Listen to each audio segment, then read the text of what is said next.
Hello friends, welcome all. ఈరోజు కార్తీక మాసం 1వ రోజు కథ విందామా? ఆ కథ పేరేంటంటే తులసీదేవి ఆవిర్భావం మరియు శంకుచక్రాల మహిమ.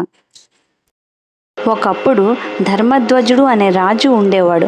ఆయనకు వృషధ్వజుడు అనే కుమారుడు. వృషధ్వజుడు శివుణ్ణి చాలా భక్తితో పూజించేవాడు, కానీ విష్ణువును పూజించేవాడు కాదు. ఒకసారి ఆయన అన్నాడు, నేను విష్ణువు పూజ చేయను, నాకు శివుడు చాలు. ఇది విని శ్రీ మహావిష్ణువు కోపగించుకొని ఆయన సంతతిని శపించాడు. నీ వంశంలో పుట్టేవారికి అనేక కష్టాలు వస్తాయి. ఆ వంశంలో తరువాత తులసీదేవి జన్మించింది. తులసి మహాభక్తురాలు. చిన్ననాటి నుండి విష్ణు భక్తి కలిగి తపస్సు చేసింది. ఆమె తపస్సుతో సంతుష్టుడైన శ్రీ మహావిష్ణువు ఆమెకు దర్శనమిచ్చాడు. తులసీదేవి ముందు జన్మలో గంధర్వకన్య గోపికగా జన్మించి శంఖచూడు అనే అసురునికి భార్యగా ఉండేది. ఆ శంఖచూడు విష్ణువు యొక్క భక్తుడే. బ్రహ్మదేవుడు ఇచ్చిన విష్ణు చక్రం రక్షించే కవచం వల్ల శంఖచూడు అపరాజితుడయ్యాడు.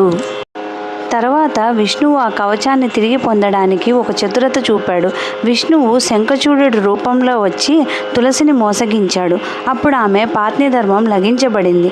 శాపంగా తులసి విష్ణువును శపించింది, నా పాత్ని ధర్మం కదిలించావు, నీవు రాతిగా మారాలి. దాంతో విష్ణుడు శాలిగ్రామంగా మారాడు. తులసి కూడా తులసి చెట్టుగా మారింది. ఇందువల్లే కార్తీక మాసంలో తులసిని పూజించడం అత్యంత పుణ్యదాయకం. తులసి చెట్టు వద్ద దీపం వెలిగించడం వల్ల అన్ని పాపాలు నశించి విష్ణులక్ష్మి అనుగ్రహం లభిస్తుంది. ఓం నమో నారాయణాయ నమః. ఓం నమః శివాయ. Thank you for watching. Please subscribe for more videos.